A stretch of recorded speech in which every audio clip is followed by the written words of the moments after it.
이제 저는 무도하고 무능한 윤석열 검찰 독재 정권의 조기 종식과 민주공화국의 가치를 회복하기 위한 불쏘시개가 되겠습니다. 어떠한 난관도 꺼리지 않고 걸어갈 생각입니다. 불쏘시개가 돼서 제가 하얗게 타더라도 걸어가겠습니다.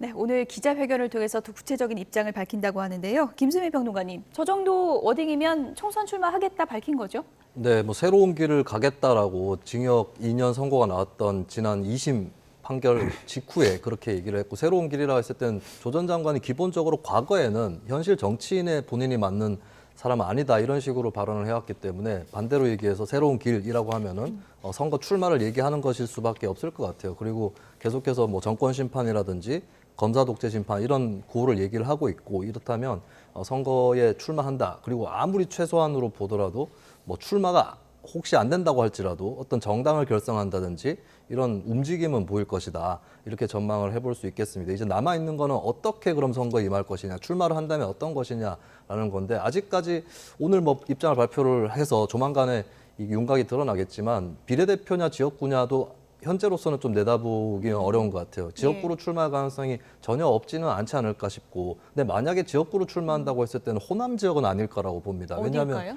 그러니까 검사 독재를 심판하겠다고 했는데 호남으로 가버리면 이제 그거는 민주당하고 그냥 정해져 있는 야당의 자리를 다툼하겠다라는 거에 불과하기 때문에 호남 지역은 적어도 아니지 않을까라고 예상을 해보고, 그리고 비례대표 가능성이 지역구보다는 조금 더 높을 것 같아요. 지역구 선거 같은 경우는 여러 가지 부담들이 또 생길 수밖에 없습니다. 또 그 지역에서 민주당 표밭을 가르게 된다라고 하는, 그러니까 민주당 후보로 나서지 않는다고 했을 때는 그런 부담도 한편으로는 있기 때문에 비례대표로 나설 가능성이 더 커 보이고, 그리고 비례대표냐라고 했을 때는 민주당에서 공식 추진하고 있는 위성정당에 들어갈 건지 아니면 독자적인 조국신당이라든지 이렇게 될 것인지, 이 갈림길은 또 남아있는 것 같습니다. 갈림길이 많이 남아있는데, 지금 화면으로 보시는 것처럼요, 문 전 대통령하고 조국 전 장관 저렇게 만나서 이렇게 포옹을 했거든요.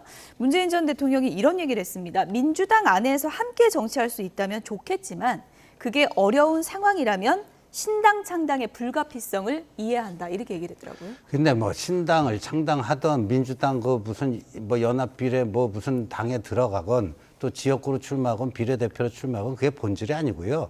제가 봤을 때 저 조국 씨의 최근의 행각의 본질은 자범이 정치범 코스프레를 하고 있다. 저는 이거라고 봅니다. 그 자녀 입시 그 서류 조작한 거, 그다음에 뭐 그 집안이 운영하던 웅동학원에서 신규 교사 채용하면서 뒷돈 받은 거, 이게 뭐 정치하고 무슨 상관이 있습니까? 그게 다 사실로 또 판결을 통해서 드러난 건데, 그게 자범이에요. 자범인데 지금 조국 씨가 무슨 국가보안법 위반 혐의로 무슨 뭐를 받고 있습니까? 아니면 어떤 억울한 정치 탄압이 있었는지에 대한 설득력 있는 뭐가 없어요. 자신의 범죄 혐의, 그게 없는 게 있는 걸로 됐다 그러면 이 검사 독재가 아니라 법원 독재네요. 그게 법원에서 하나 둘씩 다 유죄 판결이 나면 이게 검사 독재입니까? 법원 독재가 되는 거죠. 그러니까 한마디로 자범이 정치범 코스프레를 하고 있는 게 지금의 조국 씨의 어떤 그 행보인데, 전직 대통령이 그 행보에 뭔가 힘을 실어준다, 어떤 국민이 저걸 납득할 수 있겠는가 하는 생각이 듭니다. 네.